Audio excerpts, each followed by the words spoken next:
unboxing these paintings, So I was fun. like, wow. Like, you really feel like you're holding something special. You're like, this is crazy. They send you like little letters and they write you something personal. And it's like an experience in itself, just opening a piece of original artwork. Like, if you haven't done it, the first time you do it, you'll be like, oh my God, like this is an investment that like I feel really good about making. Hi, I'm George, co-founder of Bluethumb, and I'm joined by my colleague Amy. Welcome to the Art in My Home podcast. We uncover the surprising stories from the art collections of unexpected guests. Today's guest is an amazing TikTok creator with over 600,000 followers on the platform, Katie Bunton. Welcome, Katie. Hi, Welcome, guys. Katie. Thanks for having us in your house today. Thank you so much for coming. We're very excited to be here in beautiful Byron Bay in some warmth. Yes. Out of Incredible. Melbourne. No, Where it was 15. I've learned that it's not a hard place to get people to come and visit you. No, It's very no, easy. no. George did not hardly drag us. We said, please It's all take us. in the name of work here. Yes, working hard. So we're in your house today. Tell us about your home. What's the sort of Yes. decor, the theme? How do you want people to feel in Well, here? this is something that is, very much a process and a project I'm currently on, as you guys have seen walking around. We just moved in a few weeks ago. This is also the first time I've lived in a house, because obviously I just moved to Byron from Sydney. I had a condo that we loved, but it's a totally different thing figuring out the style of a home. It's so much bigger. There's so many more rooms. Trying to figure out there's such a bigger canvas. Totally, though. Totally. Threw that one in there for you guys. It's like this big, huge canvas. It's kind of overwhelming, but it's really fun. So basically where I'm going with it is we live, as you guys know, a few minutes from the beach. So I didn't want to lean too much into the coastal because I feel like it's a bit overdone. And to be honest, it's not that creative, I feel like. I feel like you can be more creative than that. So I want to kind of keep odes to the beach life, which has, helped a lot with the art, has helped bring in that kind of beachside aspect to it. But I really lean in towards more the retro vibes for the decor, and just bringing in some color, some life. I am not too themey about anything, but if I had to choose kind of a theme, I do lean towards more of that mid-century modern touches of retro, color scheme. And I like just having fun with it, being creative. That's kind of where I'm going with it. I don't have a box to put it in just yet. No, I said when I walked into Katie, it's refreshing. It's not just another neutral color scheme. There's color and she's not afraid of it, and you can see that through her artworks and her decor, and it's very fun and very eye-catching. I'm kind of just and I think it's all going to come together and have more of a story, but I'm just seeing things that I love, and the art's been really fun to help kind of pull my concept together actually and inspire the next choices that I make. Yeah, absolutely. So the first time in a house, I love... I mean, a house that I get to choose. Yeah, I mean, of course, I lived in my parents' homes. I know what I don't want. Just kidding. I loved my homes. I asked about the small town Ontario is not quite. I can't take any inspiration from the things that I had growing up because it's just not the same The vibe. vibe is not there. No, the vibe is different. But it must be nice to have a big space and kind of have a more is more. You can put a lot of stuff in there. I think, which is way more fun. Yeah. Yes, and furniture that isn't designed for small spaces is so much more fun and so much more beautiful. I find I will never. Sorry, IKEA, don't get mad. I am never again. Yeah. That's an oath. You're past that stage now. tagging IKEA, starting a beef. One of our principal Watch me do a sponsors. partnership with them one day, and then somebody's gonna come and find this clip. Oh God, sorry. Cut that out. Just kidding. Don't cut it out. It's fine. So, Katie, recently we know you've recently got some artwork from Bluethumb. I thought we'd have a quick chat about some of the artworks that you've chosen because they're really interesting collection of works that you've got. Some of them are just fantastic like pale pinks in the entry, and I'm looking at this beautiful blue Hiriana like swimmer. I just wanted to ask, like, what was some of your like decisions behind what artworks you chose? So you guys know that like this again. I've actually never really leaned into original artworks. I am a total newbie. I'm not an artist. I'm not really. I am a creative, right, in my own space, but like I've never, gone out searching for artwork. I've always thought the idea felt so like almost out of reach of what I was capable of. I've always looked at it as like a very luxury market, but obviously that's not the case. And there is a lot of really accessible artworks that people like me can afford and can, get in touch with these kind of artists in a way that's not this like completely out of touch, out of, realistic day-to-day people. So I think that was the first hurdle, was realizing, oh, okay, like this isn't just for the, the upper echelon people of the world. And then once I figured that out, I realized like now I have to figure out what style I want to go with. It all feels like kind of like a little bit of a daunting experience when you have no experience in the artwork world. But very exciting. And so choosing the collection was like the beginning of the collection was actually really fun. I can't even tell you guys how many hours I spent poring over the Bluethumb platform. Like literally till like 12 o'clock at night. Harry's like, put it away. Like, why are you I'm like, no, this is so important. Like I have to make sure I have the right pieces. So I guess as a total newbie, someone who knows nothing about art, coming into it and saying, how do I choose pieces for my home? I think things that I help let me lead the way were, I think color was super important because I wanted to bring in color.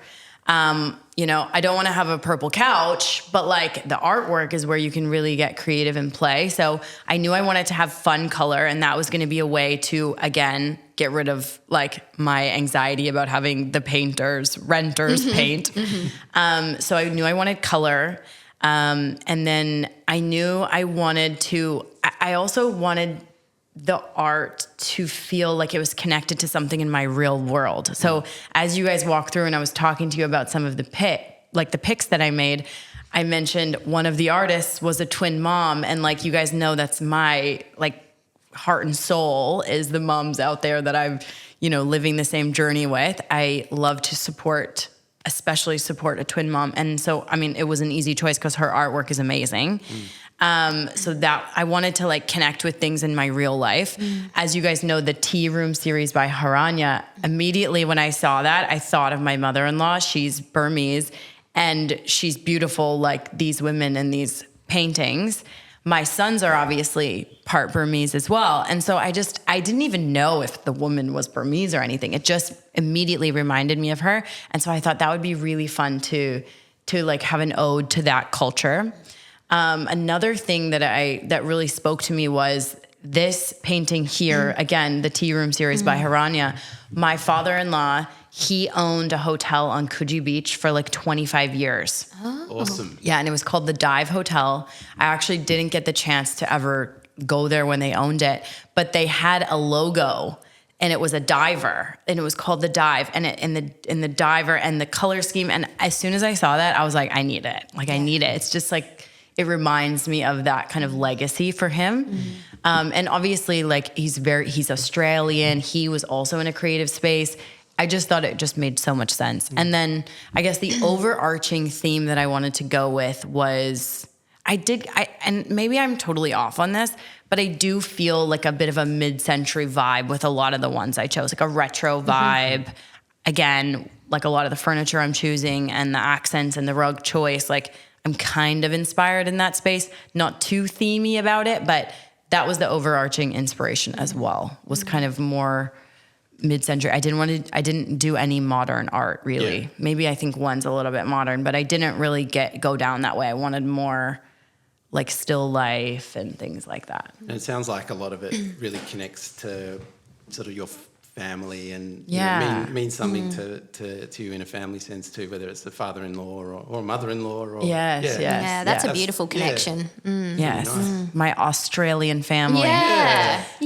I think like anything that would be an ode to my family back home would bring in Canada, which I love, and I would like to, moving forward, like find some things that does pull from there. But obviously we're living at the beach in Australia, so it's easier to lean into the the dive of it all. Yeah. The diver. Yeah. Canada sort of Yeah, subtropical coastal. It's a hard breed. Exactly. I did see some that were reminding me of home, and then I thought it just doesn't work. Yeah. The vibe's just not there. And I really like this sort of still my God. life tablescape, I guess. I'm not aiming. Amanda Ogilvy. This Stunning. one's by a WA artist, actually. Okay. Amanda Ogilvy. She Oh my just God, it's paints stunning. fantastic still lifes. Yeah. As soon as I saw that, I mean, Harry, my au pair Elsa, and myself, we both were like, yeah, like we need that. Yeah. It's so beautiful. Yeah. And I loved, and I mean, in the kitchen, it's just perfect. It's Totally. It's really, and again, it's accessible. It's not like completely out of touch. Like nobody could afford it. It's beautiful. It's so impressive. And honestly, like at a price point that I would never have thought a painting like that would be, which I was really impressed about. And to be honest, when I was choosing that one, I knew my audience was going to love that. Yeah. Like I was like, oh, like it's really, really. And it just is so beautiful in real life when like I've only seen it on a screen. I but mean, yeah. that's the thing, like unboxing these paintings. so I was fun. like, wow. Like you really feel like you're holding something special. You're like, this is crazy. They send you like little letters and they write you something personal. And it's like an experience in itself, just opening a piece of original artwork. Like if you haven't done it, the first time you do it, you'll be like, oh my God, like this is an investment that like I feel really good about making. Right? Absolutely. And I've found like often something that looks pretty good on screen, or like you like it, yeah, I want this on screen. Just in person, there's so much more detail. Like when Oh my you get, God. it's almost, I've never ever had the experience where I'm like, oh, this is a lot worse than it was on my phone. I know. It's true. And I mean, it's not like online shopping for clothes, because as soon as it gets here, you're like, what the hell is this? This is way cheaper and way more awful in real life. No, it's the complete opposite feeling. You like just see so much more detail and Yeah. texture, and it's the anti-Temu. And that's why we get so excited. Like when we exactly. first came in, like we're like, oh, the art's on the wall. Like we're so excited to see the paintings that we've only seen online. We're like, oh, this is what it looks like in real life. And just so much better, It's really. so impressive. It is. And just knowing like somebody took hours of their time to like create something like this, it just feels like so cool. Like, yeah. Are there any other pieces that you're sort of thinking about, or still in your card, or you're on the fence? Like or- hundreds. The whole website. Like I gotta like narrow it down. Okay. Like how am I gonna narrow this down? There's so many. There's this one, I can't remember the artist, but it's in my favorites. And it was like this big mural. It was a little more modern than the rest that I chose, but it was like this royal blue, like it almost was like circles. It was very beautiful. And I really was like, I need this. But I felt like with the rest of the collection, it was a little bit too different than the rest. And I was kind of trying to keep everything in a similar style. But I really, I mean, my mind's still on it, obviously. And then the one I just showed you guys with the cavalry, with the horse. It's also from the Tea Room series. Obviously, I'm obsessed with that series.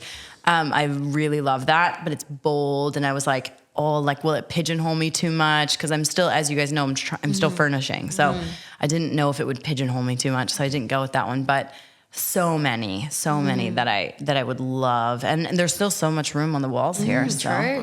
The beauty of a big The house, potential. Yeah, that was that sort of burnt orange or bright orange one, I think. I love. Yeah, I'm really I love orange. Yeah. Like it's my favorite color right now. I feel like the array of oranges. Like I've got a lot of like burnt kind of colors. I'm really into orange right now. If you went, I have a guest room now that's like ochre and like off pink, like kind of like warm, like tones of just like warm tones. I'm really loving. Yeah. I look forward to seeing the furniture too, because I was sort of looking back through your Sydney condo, and there's a bunch of interesting furniture in there. Like I noticed the boys' kind of cots. Oh my gosh! And you saw I had that big mural on the wall in their room. Yeah, and just just how that whole room was styled. It was really. I don't Yes, know if I you bought love it the back then. twins nursery. I got it featured in like a nursery publication, I guess. It was like a home decor publication, and they were showcasing nurseries. But again, like I lived in a quite modern condo. And a lot of the way I wanted to do that, again, like I was choosing the mural for the wall, right? And I was just like, no, I'm not doing this like minimal beige everything. Like, I just am so over it. And so there was this like burnt sunset, almost like, I think it was like an Arizona sunset was the vibe of this mural. And I was like, I need that. And it was literally the full wall was this like mural. And I can shout out the company as well, Ginger Monkey, they're called, and they make beautiful murals. And when we moved out, it was literally a sticker. I just pulled it off the wall. Amazing. Yeah. So cool. But that was kind of like a fun, bold thing that I had fun with. And I was like, I could do more of that. Like I could really lean into more of that fun color and stuff. But the boys' room here, I haven't had a chance to really do what I want with it. But that painting with the Dr. Seuss book is definitely going to be in there and is an inspiration for like what I want to do. Fun, like something a little bit, fun and cheeky and interesting, like my kids are. That one, like when I opened that one, I was like, holy, and just heavy, like just a real like piece of work, and I was just like, oh my God, I love this so much. I almost don't want to put it in the kids' room because I'm like, everyone needs to see it. You know what I mean? So I actually have it in the hallway right now. Well, you can rotate, Yeah, because it's so cool. And I'm like, the kids don't appreciate this. No. I revealed it to them like that as if they were going to be like, wow. And they were excited about there's the little toy car in the picture. Yeah. They were excited about that. And a banana. It was like all their favorite things. Yeah. But no, that painting is stunning. They're all so talented. But the Ben Tankard one, that was a last minute, like, you know what? I want to do something for Harry's office. Cool. And it's not easy to pick something that feels like professional, but also interesting, but also masculine, but also like it was actually a really hard thing to find. And as soon as I saw Ben Tankard's like whole frame of work that he had on Bluethumb, I was like, oh, this is it. Like it's books, first of all. So it's almost like an ode to like the classic, like having a bookshelf behind you in your office, but more fun and more interesting. Yeah. And then originally I was going to choose a different one from his collection. And then I was working with the curator on your team. Alexandra, yes. And she actually sent that one. And I was like, oh my God, he loves James Bond. Oh, fantastic. And I was like, this is perfect. Yeah. Like so good. And so I haven't had a chance again. Hopefully he doesn't listen to this, but when he goes away to Sydney for work one week, when we get back, I am going to like surprise him and like completely like do up his office. Cause I know he feels depressed in there right now.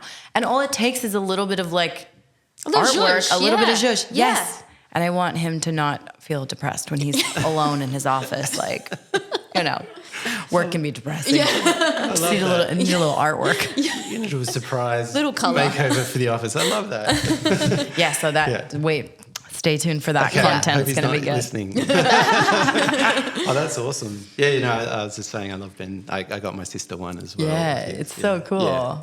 I really liked it. How do you kind of battle-proof, like kid-proof a house? You're doing like is it a big reno or a big kind of interior thing? Yeah. Well, it's funny. Like they're actually getting better. Okay. You can't kid-proof anything. I mean, I think one of the seats you're sitting on has like watermelon all over, like stains all over it.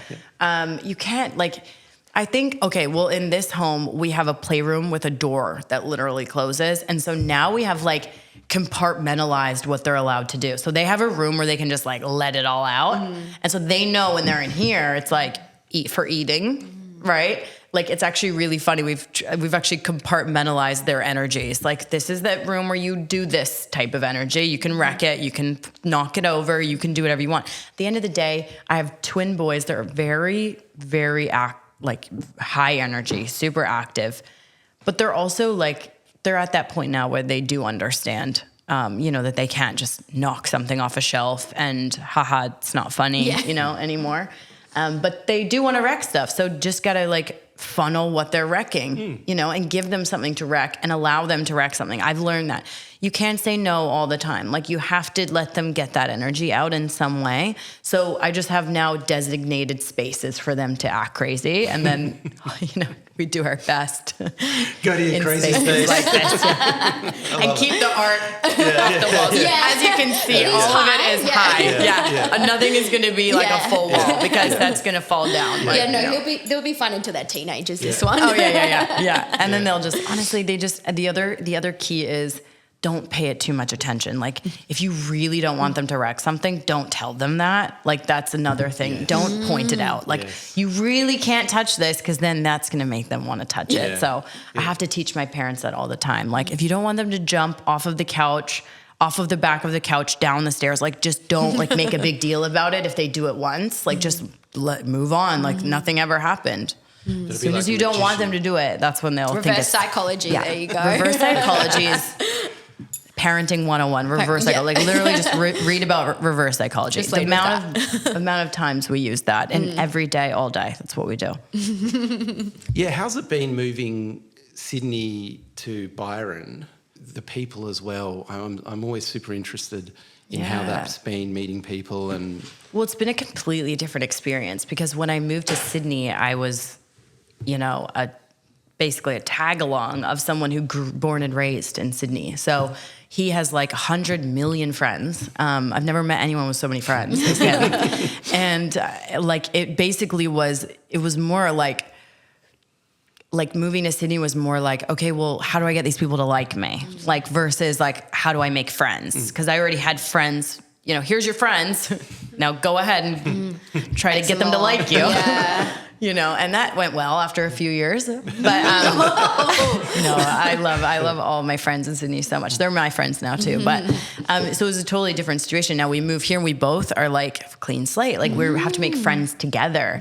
So I will say, well, I don't know. And I mean, look, you guys are from Melbourne. You're not going to be mad about this, but Sydney has a bad rap for being easy to make friends. I was going to say that. Everyone says it. Cliquey. It's tough. It's very cliquey. Like I said, my husband grew up in Sydney and literally has the same friends from when he was 9. I'm like, literally 9 years old. I'm like, so you've literally let no one into your group is what you're saying, unless you're sleeping with them. Like basically, it's just like literally it's a group of men that have known each other since they're 9, 10, 11 years old. And they've just stayed friends their whole lives. And so that's a testament to like, they're really good friends. They're great people. Like these people are amazing friends, super loyal. But just penetrating in to become the friend is a lot harder. Like, They don't need friends. They're all just still. So, anyway, but Byron is like a totally different vibe. It's like everyone here is like expat vibes. Yes. Even though there's a lot of people, I've met a lot of locals who grew up here as well, but they're so used to that like culture of like people come and go and everything. Everybody's so much more open. And I do find that it's a lot easier to just like chat to a complete stranger here.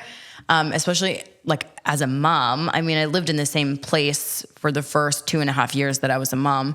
I've made more mom friends here in 6 months. Yeah, totally. Like people are way more relaxed. And I mean, by friends, I mean more like acquaintances. I haven't, gotten into that like close friend type. Yeah, not yet, but working on it. And I can see potential for that already with women that I've met here. And so I really like the vibe here for that social aspect, I think. And there's something about Byron as well that it's like, how do I say this? And I'm saying this in a complimentary way.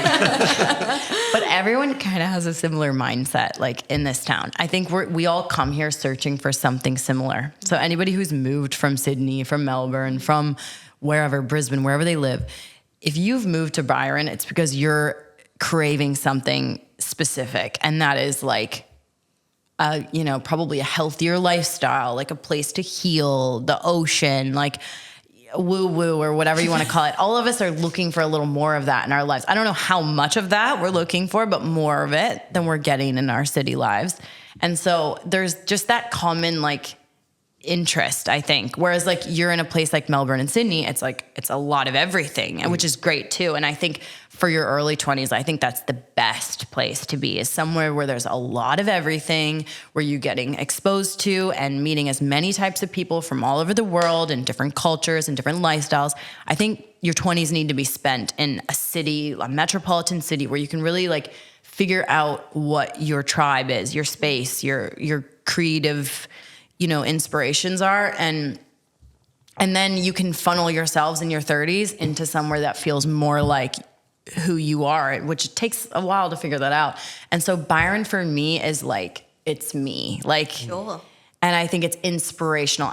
In the 6 months I've been here, like I said to Harry, like when we moved here in December, I'm like, I will be a different person in a year. Like I can feel that in a good way. Yeah. Like I can feel that inspiration being here, like of like who I kind of want to be. I meet a lot of people that I'm really inspired by.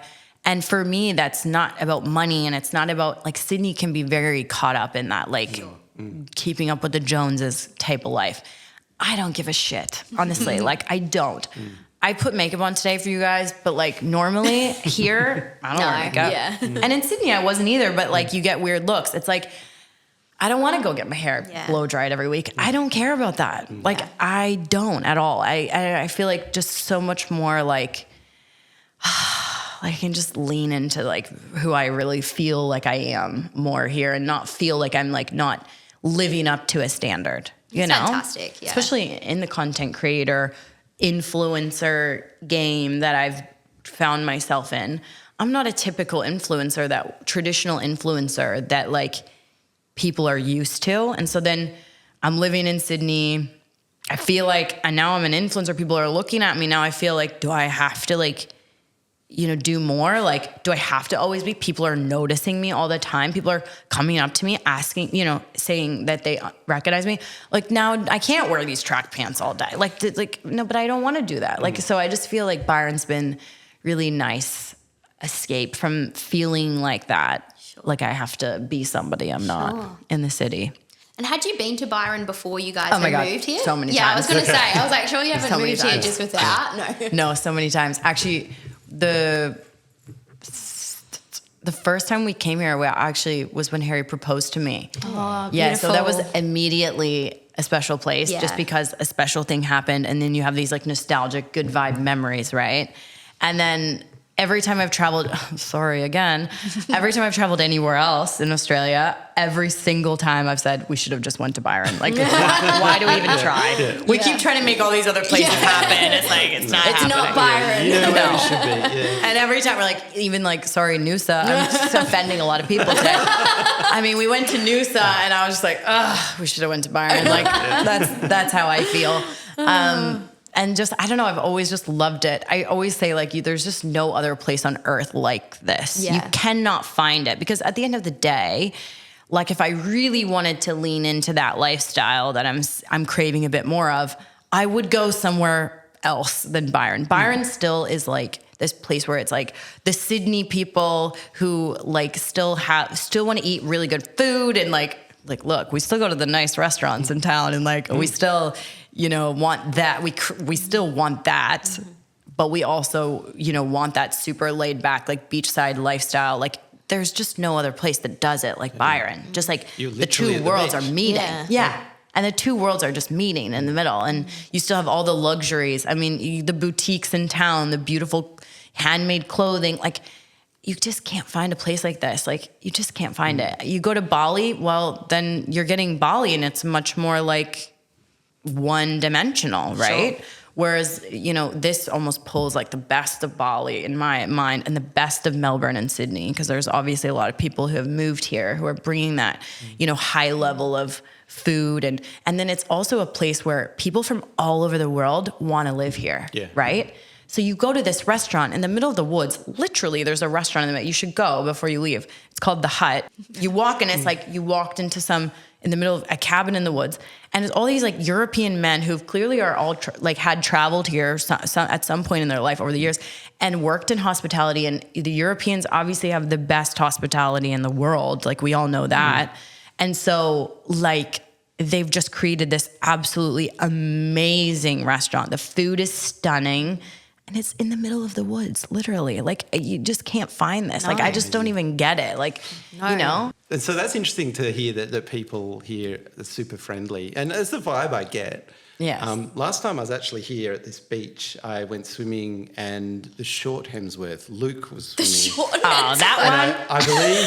I think he lives on this street. Because Chris was that water ghost, wasn't he? Well, I think he's got a big house up the hill. Yeah. Do you see him? I think we've seen Chris once at a surf. I think his kid might have been in a surf competition or something.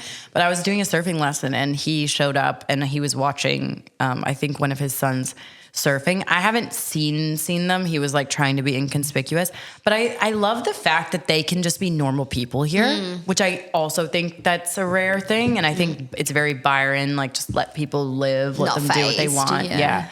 And I mean, a ton of people talk about, oh yeah, I know them because of this. I know them because of that. And I love that. But no, I'm a big fan of his wife, actually. I would love to meet her. She is just like the queen, right? Like that's goals. You just want to be her. Like they just seem like such good parents.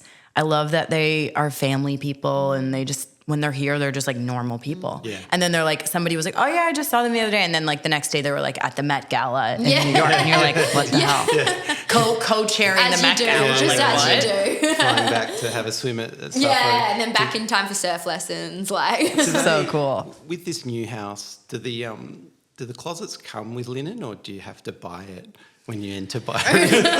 Just some linen shirts. George forgot his. No, you're right. We turned up and we went out for lunch. I'm like, oh, we forgot linen. No, you guys look so Melbourne. I know. I was trying not to. I don't know. We left the black. Not no, honestly, what do they say? Like, well, since I moved here, I realized I need to get a basket. Nope, you don't carry a purse here. You carry a basket, a weaved basket. It's not probably they're probably very expensive as well.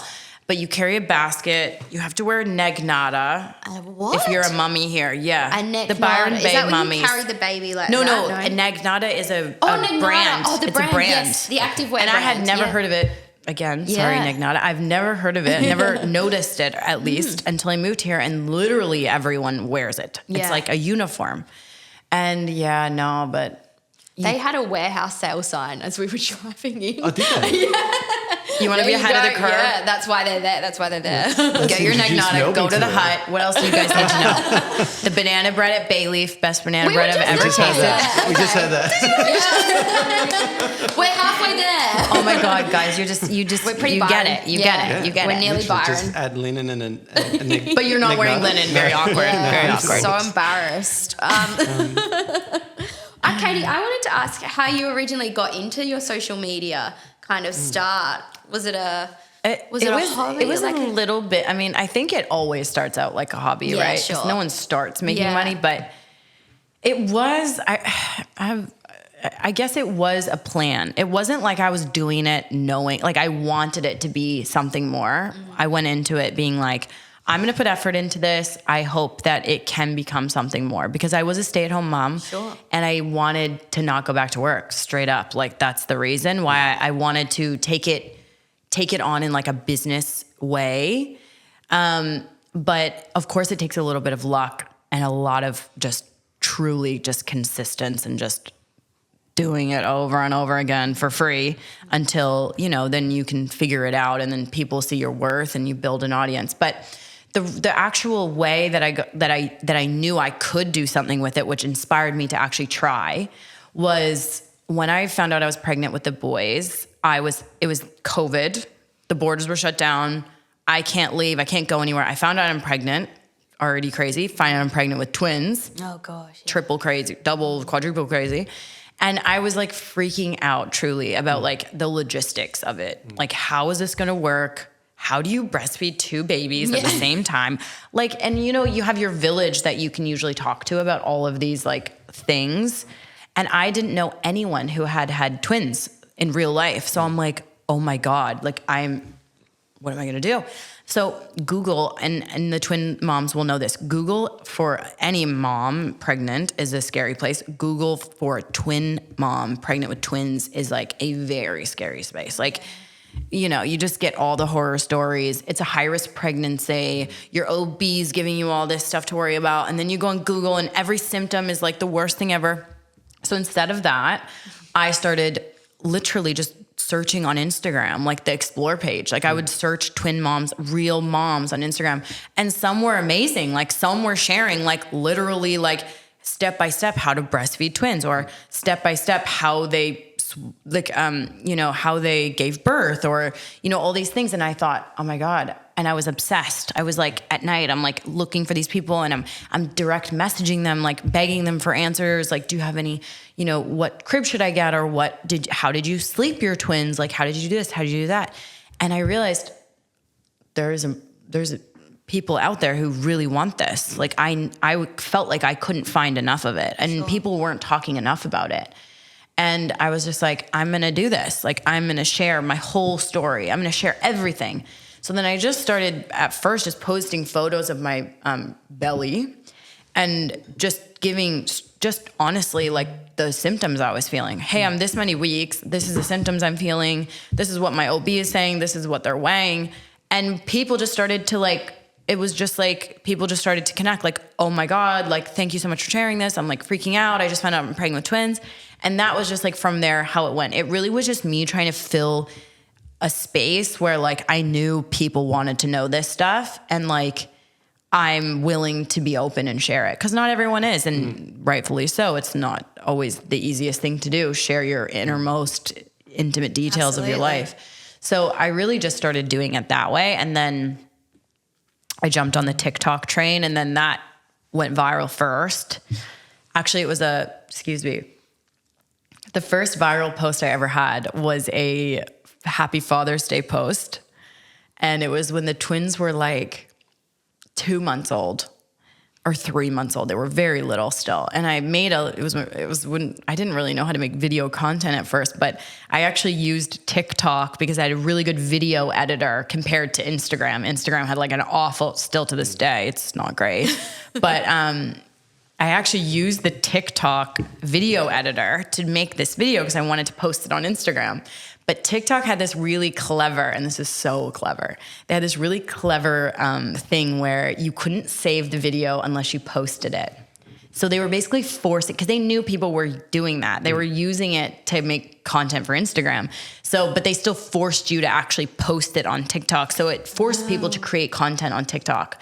And then how they really got you, and what's really clever about it, is that they let you go viral. So this post goes viral. I get more followers on this one post that I made on TikTok than I did in a year on Instagram. Wow. And I was like, okay, like this is where it's at. Yeah. So then it just went from there. I just started sharing like what was going on with the twins. I started doing a lot of like routine videos. I was like monotonous stuff, guys. And it just went so well. Like I literally would just show like, this is my nap time routine. This is how I actually get twins to go down for a nap.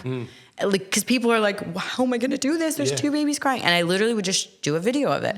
I would show them how I prepare my bottles ahead of time. I would show them like, it was kind of like twin mom hacks, efficient stuff. It was also just like being really vulnerable about this really hard stuff. Like, I mean, I went from thinking Instagram was a place to basically be like a dating profile where you have to look perfect and your makeup has to be done and your outfit has to be perfect and your pose has to be perfect. I went from that to like hair in a bun, haven't worn makeup, haven't showered in 3 days, truly struggling in the trenches of motherhood. And that was at the end of the day what connected me with people, and what my platform became like truly a business out of, was just me being honest for the first time in a public way. And it just, people connected with it. And it's been a crazy journey. Like I can't believe that it's my full-time job now. But yeah, so I guess it's been like 2 years since I started taking it like seriously. Yeah, wow. Kind of incredible how big your audience is for 2 years. It's sort of like over 1 million, I think, across. Yes, and the YouTube audience has grown really quick. Yeah. Like I've only had YouTube for like 8 months or something, and it's like 275,000, maybe more. I haven't even checked today, but the YouTube subscribers have just been crazy. I've been so surprised by that. And so I feel like in this space where people think like TikTok is all the rage now, it's like YouTube is strong and sleeping giant. Yeah. That one. Yeah. And it's I think the most tangible thing to hang on to as well. TikTok's clearly fleeting. Could be any day now. Yeah. Any day. Yeah, gosh. So, a million people following you is a huge amount of people. Is it? It must be, because you're I love your content. It's incredibly honest, and I've actually shared some stuff with my partner too about bits and pieces you've gone through, because the comments have you have so much engagement. The comments are these real stories of other people who've been through it or whatever, and it's almost like a kind of a Reddit thread of information, which I love that. Yeah, it's I love that. But it must be scary being that honest with a million people. Oh my God. And it doesn't go well all the time. Being honest, you just have to have this baseline for yourself and just say if I can't be honest, then I don't want to talk about it. You know what I mean? And because in the social media world, just even being honest about getting an au pair, that was oh my God. I knew it was going to be bad, but it was bad. It was really bad. And I've made, lemonade out of lemons with it. But the thing is that as a motherhood content creator, I'm living this life, and I know I'm watching all these other moms that do it too. And no hate, no judgment, but they're not being honest. They have help. They're not being honest about it. I know the amount of effort it takes to produce what we're producing. I try to do it on my own for a long time. It's impossible. It's literally impossible. At least for me, maybe they're I'm telling you, they have help. They're not being honest. And I kind of understand why they're not being honest, because what happened to me after I told everyone I was getting help was crazy, the amount of judgment you get. But the thing is that I don't like that. I don't like that these people are seeing these perfect moms making bread from scratch and their house is clean and they're going to Pilates and then pretending that they're full-time stay-at-home moms. It's just not possible. So I felt this has always been my thing. I've always been honest. I've always put it out there. I've always said the controversial thing about it, even if it no matter what, that's been my brand from the beginning. I've always wanted to be real. And so I just have to keep doing that. But no, it's super scary. And to be honest with you, the larger the audience grows, the less I want to. They beat you into they really do. They force you into this, be inside this box or else. But then the box changes every single day. So that's the other thing. It's then you're oh my God. So it's it's one of these situations where the more people whose eyes are on you, the more likely people don't treat you as a human, first of all. And the more likely that you're going to get eyes that don't actually connect with you. So it used to be just other twin moms really, or other moms of triplets that were kind of supportive of each other. And we were all just in this journey together. And now it's I've become this I don't know what it is. You get a certain amount of followers and then people think that they follow you just because people follow you, not because they even really connect with you. And so now all of a sudden you have all these people following you just to watch you fail or something. And it's just becoming this different space lately.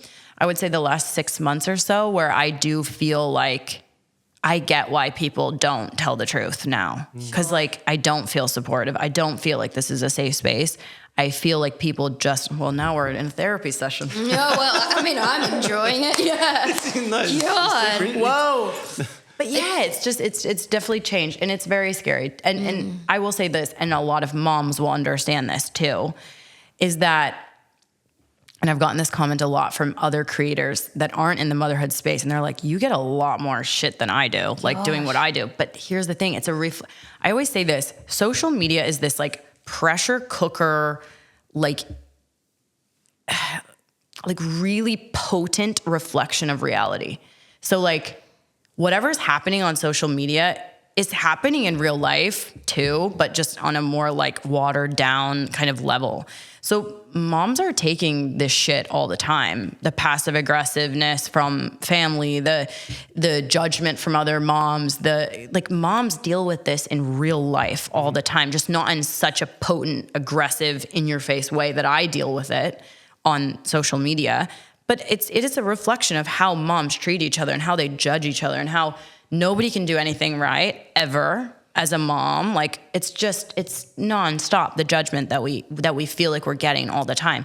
And so I am kind of like, I do sometimes feel like I am like, how do I say this? Like taking one for the team in a way. Like I'm like, okay, come at me. Like, let's go. Because at least it's going to open up the conversation and I can tell you what I think about it. And I know there's going to be a mom out there that might not be willing to talk about it, but is watching me reacting to what your negativity and saying, you know what? Yeah. Like, why should I take that judgment from you? And that's helping them in their real life deal with that judgment. But moms can be awful to each other. Yeah. They can be really awful. That's like a known thing in that. And I think twin moms are better because we are, we kind of really been through it. Yeah. We're like, we are this like scarred, like, group of people. And we do. Yeah. And we have a lot less judgment, I've noticed. Like this judgment my sister dealt with her kids and how she chose to parent them is so much different. People look at me like, well, good luck. Like just survive. Yeah. Whatever you got to do, so, but I do see it. And it's like the motherhood space, like we need to really just be better at supporting each other. And so in a way it is kind of like this diary or this like social experiment where people even get to weigh in. Like I know a lot of people who are just reading the comments section, like it is like this crazy social experiment, the way that people will react and the arguments that people will get in with each other about it.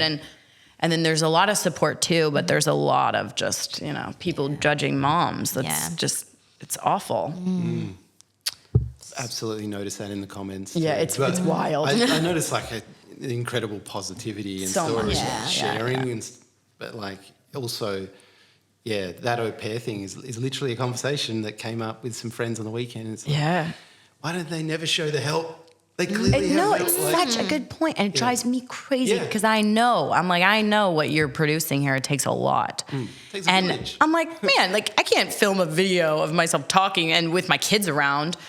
They'll be screaming, they'll be pushing something down. Like there's just no way that you're pulling this off unless you have somebody helping you, and it's not realistic. It's creating a really, I think, like, look to each their own. Not everyone has to be honest. I understand, like I said, why people aren't honest, because the public can be really awful to you if you are.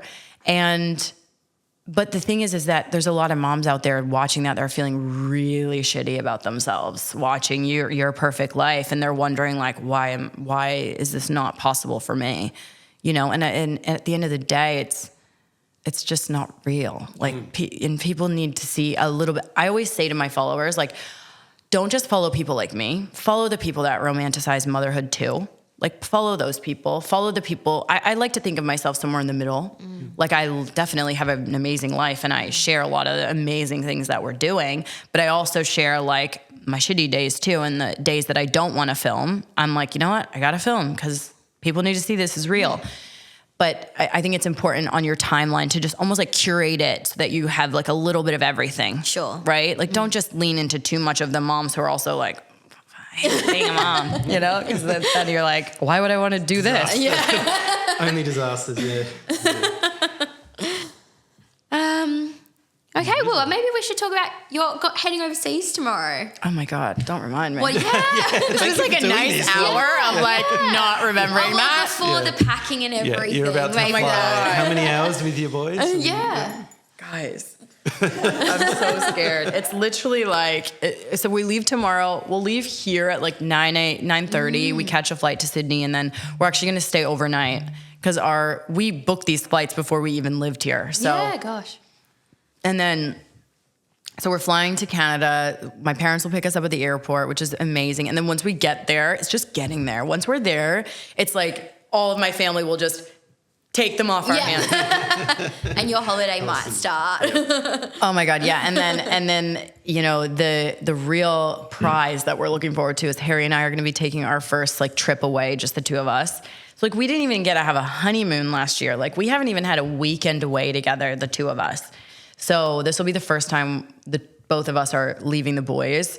And so we'll be going to Ibiza for a week. Ooh, lovely. Yeah, so we're going to go to Spain. We're super excited about that. Wow, fantastic. But it's a lot to like Yeah. God. Leaving for a month with all, like, your whole family. Oh my God. The amount of things that you have to do. And guys, it's like a military operation doing a flight with 2 toddlers, of this magnitude. Our Auckland to New York City flight is 16 hours.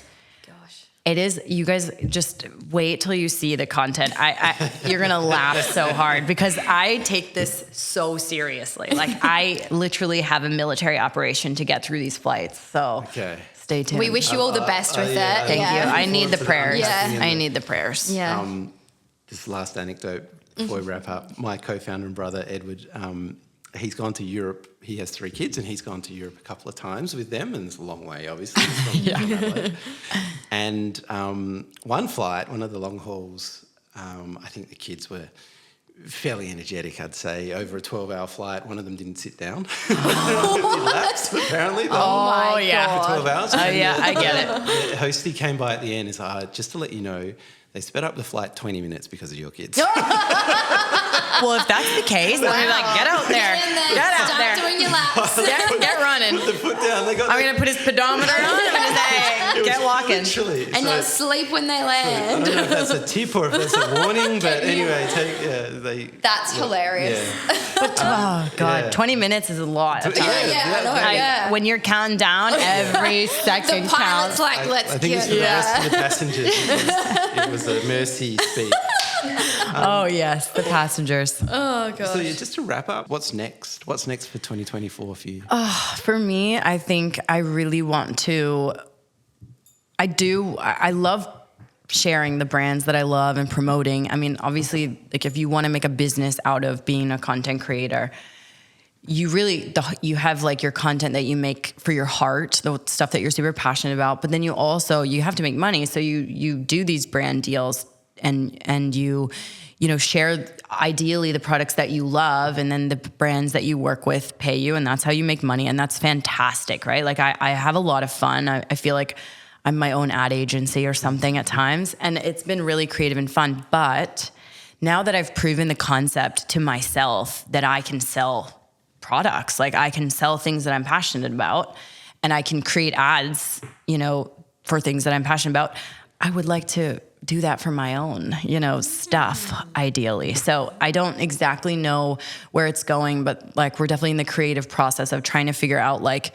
what products make sense for me to start developing. And then ideally, I want to start something that's not solely based off of me telling the truth and being real on Instagram all the time. Like, I want to create something that's bigger than me, that, this sounds morbid, but if I died tomorrow, it will go on, for my kids. Yeah. And so I feel like I'm really excited about the business side of this whole thing. I'm learning so much. Also, like, being in Byron Bay, super inspirational. There's a lot of female entrepreneurs that have started their businesses here. You go around to this town and there is headquarter after headquarter of all these, like, really cool brands that I love. And I've been connecting with a lot of women like that. So it's super inspirational being here. And I think that's where I want to go with it. I think I want to develop something that I'm passionate about, that I know my audience will love, and then I can promote my own stuff instead of everybody else's. Yeah, love it. Yeah. Watch this space. Yeah, literally watch this space. Yes, and being an art collector. Yeah, as well as that on the side. Number 2. You keep Great. developing that collection there. Amazing. Thank you so much, Katie. Thanks, Katie. Thank you for having coming me, guys. on. All right, I guess thank you for having you. Thanks for having us Thank you here. for having us. Yeah.